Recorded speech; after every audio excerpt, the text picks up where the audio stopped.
malam ini saya ingin berbagi kepada Anda bahwa sekarang ini kita akan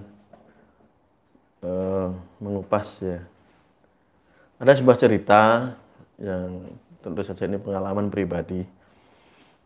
Ketika dahulu ada seorang teman begitu, ketika ketemu ngobrol sama saya, dia mengatakan bahwa adiknya baru saja kena hipnotis. Lalu saya tanya, ceritanya gimana kok bisa begitu? Dia menuturkan bahwa adiknya ini seorang perempuan ya, cewek kelas SMA kelas 3 gitu. Katanya dia bersama temannya lagi berboncengan di jalan naik motor dan tiba-tiba di jalan ini, oke, nanti kita bahas Mas. Maaf. Oke, kita lanjut ya. Dia mengatakan bahwa laptopnya hilang karena di belakang dia ada sepeda motor yang tiba-tiba nepuk dia. Lalu dia tidak ingat dan laptopnya diambil dan dia tidak tahu siapa. Intinya dia mengatakan pulang, laptopnya kena hilang karena kena hipnotis. Nah, mendengar cerita seperti itu dari teman saya jadi penasaran, benarkah ini adiknya kena hipnotis atau sebagainya. Lalu saya mengajak kawan saya untuk menemui adiknya di rumahnya dan tentunya dengan teknik hipnotis yang benar, hanya dengan saya ajak ngobrol, saya percakapan sebentar, akhirnya di situ terbukti di hadapan orang tuanya, di hadapan teman saya ya, yang kakaknya tadi, ternyata laptopnya itu bukan karena diambil orang, tetapi karena laptop tersebut digadekan. Ya, digadekan. Karena apa? Ternyata uang untuk membayar ujian akhir dan untuk biaya-biaya yang lain ini habis teman-teman. Ya, dia nggak bisa ganti, akhirnya bingung. Akhirnya apa? Laptop tersebut digadekan di luar. Dan apa yang terjadi? Kembali lagi hipnotis adalah disalah kambing ya, dikambing hitamkan atau dibuat bumper atau disalahkan. Itu adalah salah satu cerita yang saya alami. Ada juga cerita ketika ibu-ibu ini pulang dari pasar begitu mengatakan uangnya ini perhiasannya di pasar ini diambil orang dengan cara dihipnotis, ditepuk dan sebagainya begitu, akhirnya hilang perhiasannya. Dia pulang ke rumah bercerita ke suaminya dan suaminya percaya bahwa oh ini istri saya jadi korban, maka justru istrinya mendapat simpati karena tadi lagi mendapatkan musibah ya, dihipnotis oleh orang di pasar. Dan setelah diselidiki ternyata ada saksi matanya gitu ya teman-teman di pasar. Ternyata perhiasan tersebut selang beberapa hari ada yang mengatakan tahu sendiri perhiasan tersebut tidak diambil orang tapi dijual oleh istrinya. Karena istrinya punya hutang, gitu ya teman-teman. Dia punya hutang, tidak ngomong sama suaminya, tidak berani ngomong, akhirnya dia menjual perhiasannya dengan mengatakan bahwa dia lagi kena hipnotis di pasar. Kembali lagi hipnotis menjadi kambing hitam dalam kasus ini, dan ini banyak cerita-cerita yang di masyarakat yang mengatakan hipnotis ini adalah ilmu hitam, ilmu jelek, ilmu tidak bagus begitu. Namun faktanya bahwa hipnotis sendiri di Indonesia ini merupakan lembaga yang dilindungi oleh hukum ya. Di bawah, kalau seorang profesional ini di bawah namanya Prahiti ya. Prahiti itu adalah lembaga yang di bawah Kementerian apa ya, kalau nggak salah hukum atau apa ya. Jadi hipnotis ini bukan ilmu yang ngawur ya, ilmu saintifik, ilmu yang mudah dipahami dan dipelajari oleh siapapun. Oke, itu yang ingin saya sampaikan. Yang kedua, banyak uji kompetensi terutama di tenaga medis menggunakan teknik hipnosis atau hipnotis. Misalkan apa, para perawat ya, bidan ini juga mempelajari hipnosis. Tujuannya untuk hipnobirthing, untuk membantu kelancaran persalinan atau kelahiran. Dan juga yang dimanfaatkan untuk sunat atau khitan dengan mengurangi rasa sakit bahkan menghilangkan rasa sakit tanpa obat. Untuk dokter gigi juga menggunakan hipnosis, dikenal dengan istilahnya hipnodental ya. Hipnodental itu untuk dokter gigi, membantu pasien mengalami rasa nyaman bahkan rasa sakitnya hilang tanpa obat bius ketika dilakukan proses misalkan pencabutan gigi dan lain-lain. Di kepolisian sendiri ada yang namanya hipnoforensik untuk menggali informasi yang dalam yang diduga disembunyikan oleh tersangka dan lain-lain. Dan tentu saja masih banyak manfaat dari belajar hipnosis ya. Ini saya sampaikan. Tadi adalah seputar cerita bagaimana fenomena yang berkembang di masyarakat bahwa hipnosis ini adalah ilmu yang tidak baik atau tidak membantu, gitu ya. Oke, itu yang pertama. Terus tadi saya membaca ada live-nya Mas. Oke, ini dari sahabat kita di Kalimantan. Beliau asli Kediri juga belajar hipnosis dengan saya gitu, alhamdulillah. Dan beliau juga pinter sekarang, Mas Maulana. Oke Mas Maulana, Anda bertanya, oke, saya baca ya chatnya. Lalu bagaimana kunci biar hipnotis cewek cantik, biar tidak grogi gimana? Nah, gampang ya.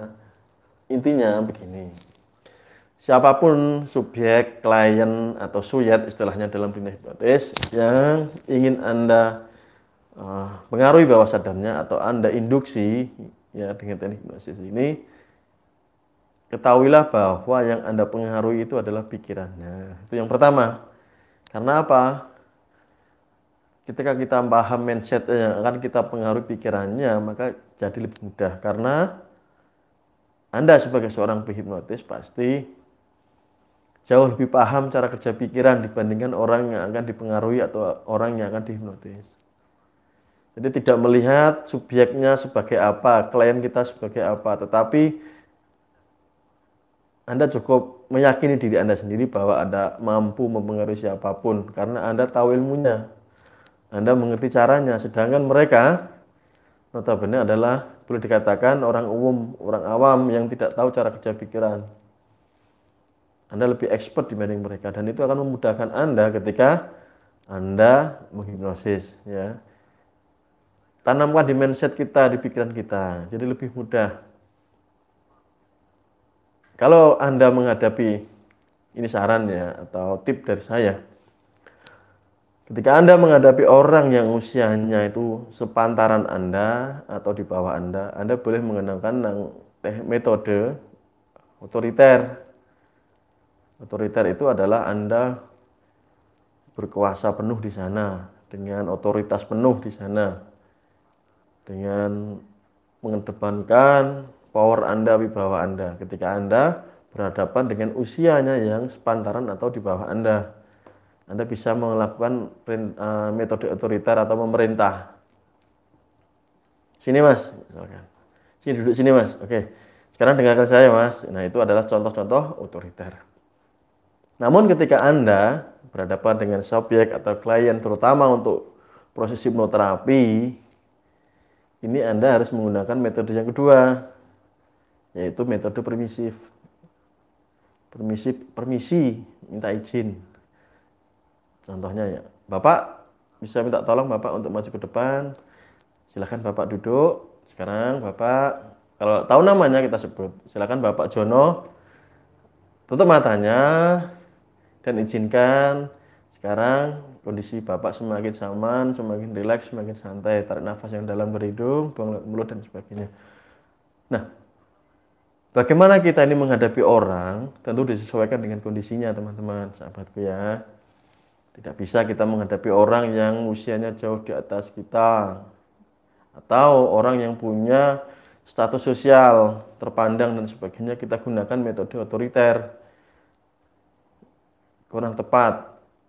Meskipun ada yang bisa tetapi kurang tepat. Cocoknya adalah menggunakan metode permisif. Jadi kita minta izin begitu. Ibu, mohon maaf, silahkan Anda duduk di tempat ini, mau di kursi yang ini atau yang di situ Ibu, silahkan dipilih. Ketika sudah duduk, oke Ibu, izinkan Anda sekarang untuk pejaban mata dan sebagainya.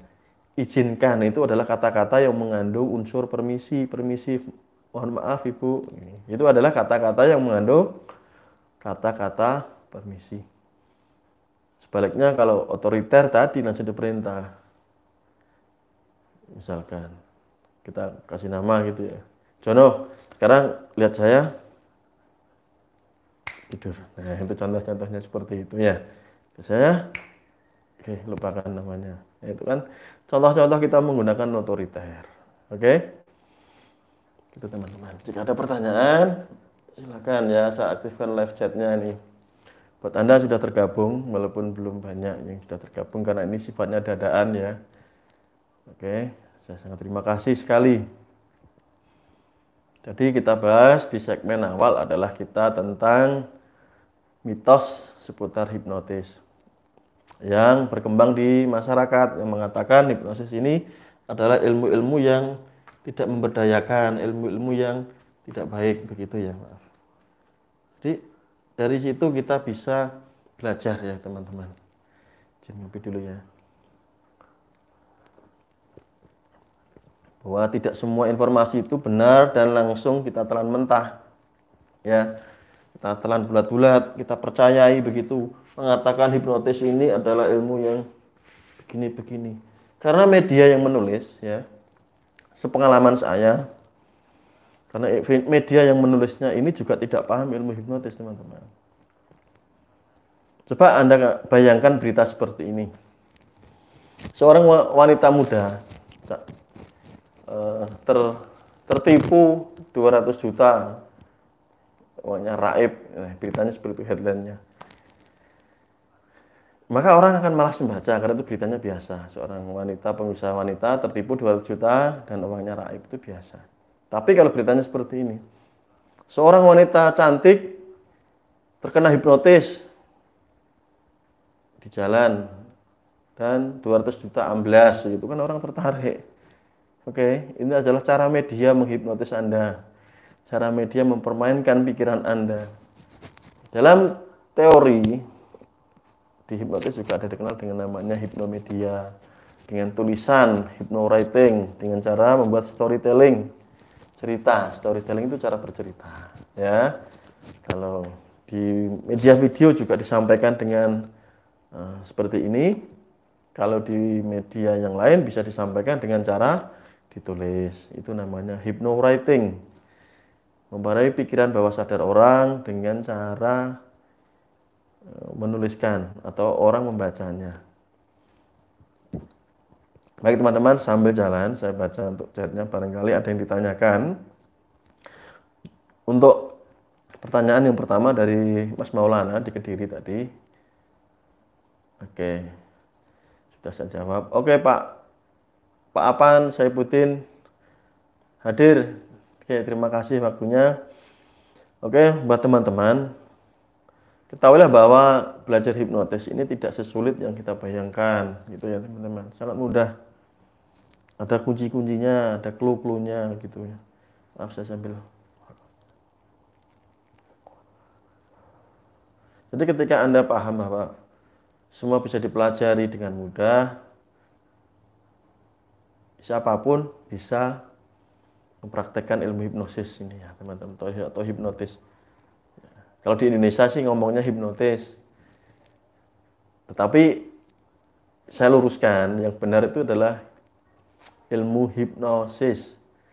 Bedanya apa sih hipnotis dan hipnosis? Kalau hipnosis itu ilmunya, hipnotis itu orang yang menguasai atau mempelajari ilmu hipnosis. Itu disebut dengan hipnotis.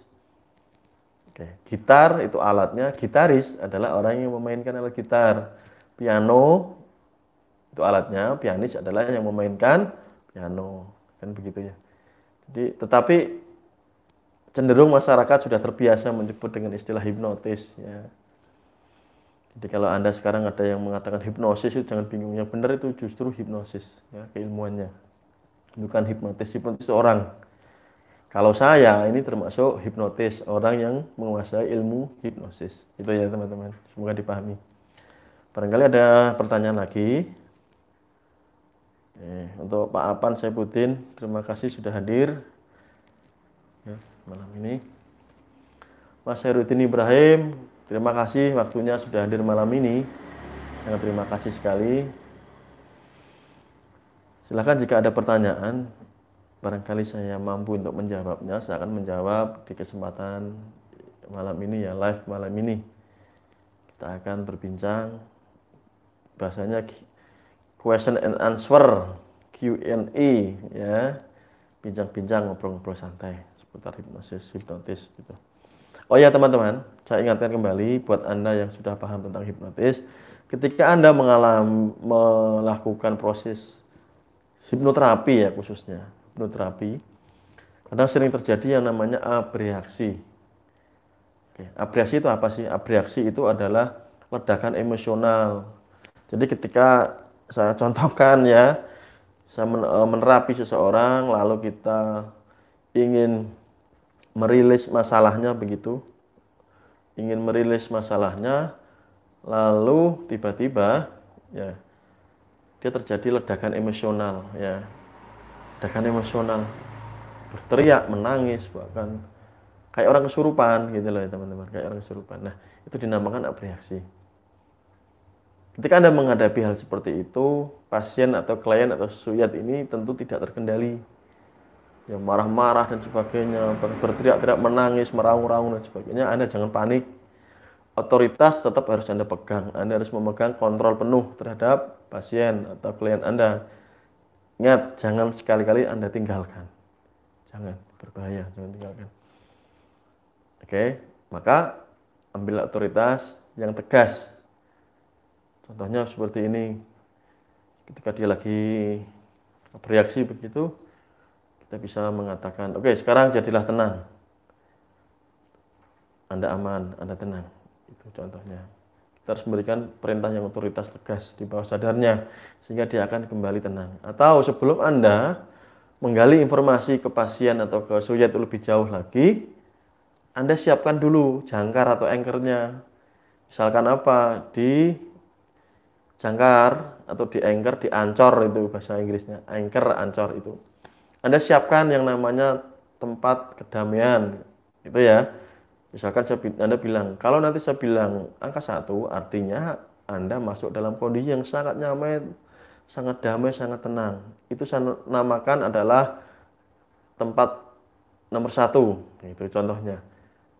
Jadi kapanpun Anda bisa masuk ke sana, ke tempat yang membuat Anda jauh lebih tenang, lebih damai, lebih nyaman, yang sebelumnya Anda belum pernah merasakan sekalipun. Jadi ketika kita bawa ke sana, klien ini akan menjadi damai dan tenang, nyaman. Oke. Berbeda nanti ketika dia terjadi abreaksi, ya, langsung kita bawa lagi ke sana. Oke, untuk Anda sekarang dalam hitungan kedua atau ketiga, saya bawa lagi ke tempat yang dinamakan tempat 1 tadi. 1, 2, 3, sekarang kembali ke sana. Maka pasien yang mengalami bereaksi ini, dia akan kembali ke tempat kedamaian dan lebih tenang, jauh lebih tenang, lebih nyaman lagi ya. Banyak teknik ya teman-teman, Anda bisa kembangkan sendiri. Oke, ini ada pertanyaan lagi Mas, saya sambil baca ya di HP belanja.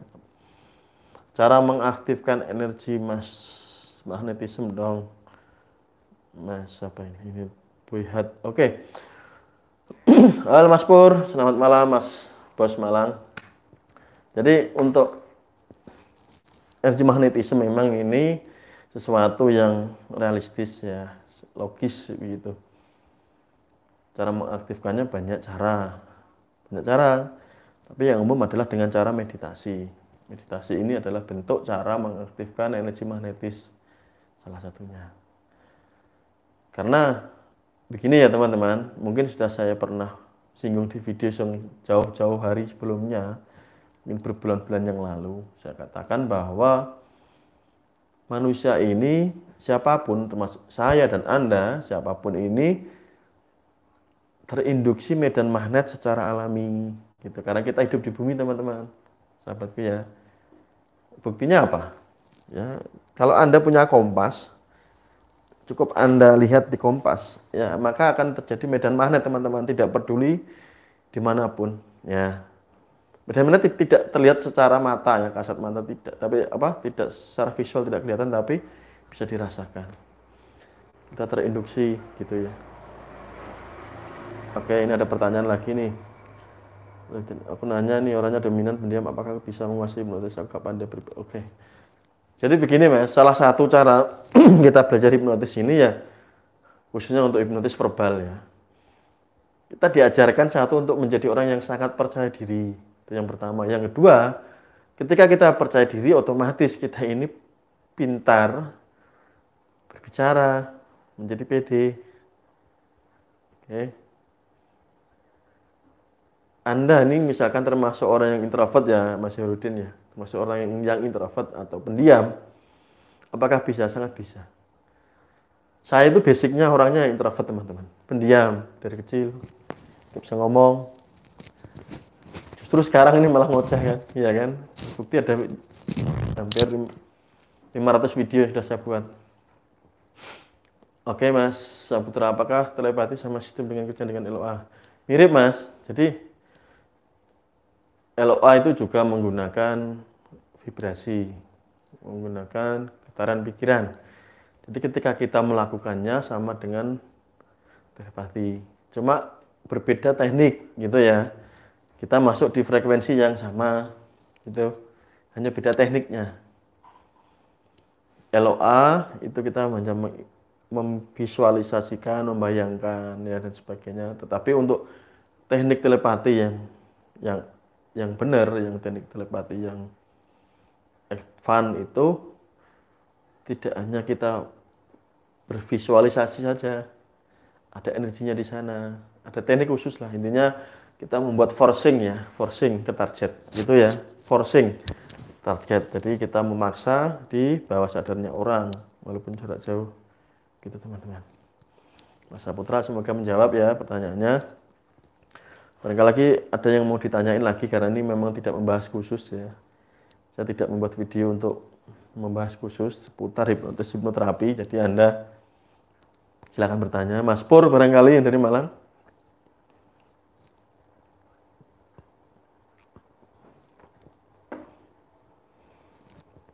Siap, izin pamit.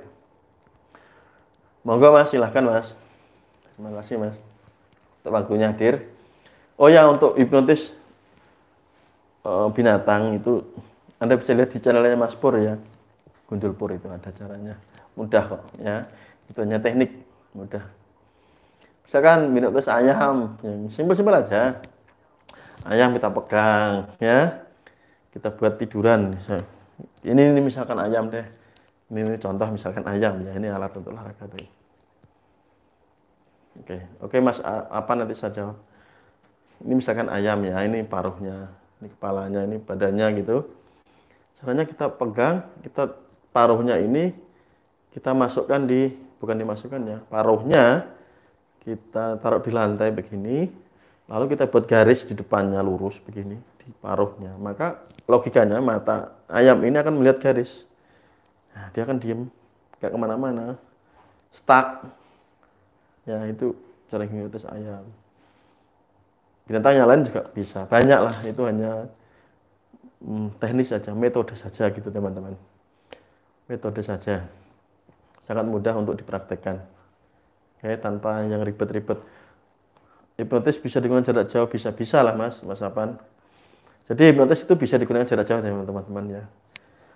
Jauh itu sampai seberapa jauh sih gitu loh. Ya nggak ada batasannya gitu. Maksudnya gimana? Contoh misalkan saya lagi telekonferensi gitu, video call ya. Saya sering kok menghipnotis orang yang ada di luar negeri, dari Malaysia saya hipnotis lewat video call, di Jepang, di Timur Tengah. Itu kan jauh ya, India jauh. Nah, itu saya mempraktekkan langsung ke yang belajar dengan saya. Gitu. Jadi saya hipnotis, saya masuk kondisi trans. Gitu ya teman-teman. Asal syaratnya orang hipnotis ini satu, mereka mendengar kita. Oke, itu karena ketika mereka mendengar kita, apa yang kita sugestikan, apa yang kita sampaikan ini kan bisa diproses di pikirannya, terutama di pikiran bawah sadar, gitu ya. Jadi tidak ada masalah orang mau menghipnotis langsung ketemu atau jarak jauh. itu tadi jarak jauhnya yang masuk akal, artinya ya tadi saya berikan contoh, walaupun di luar negeri pun tidak ada masalah, walaupun jauh kan masih bisa mendengar, melihat kita, gitu ya. Tetapi kalau kita menghipnotis tetangga, contohnya saya nih, samping rumah saya hipnotis sekarang, orangnya nggak tahu saya, itu bukan hipnotis, namanya telepati, ya, paham ya? Jadi nggak masuk akal, walaupun hanya berapa meter, tapi dia nggak mendengar saya, nggak mengerti sugesti saya, nggak tahu ya tidak bisa teman-teman. Maksudnya nanti malah telepati, bukan hipnotis, gitu ya.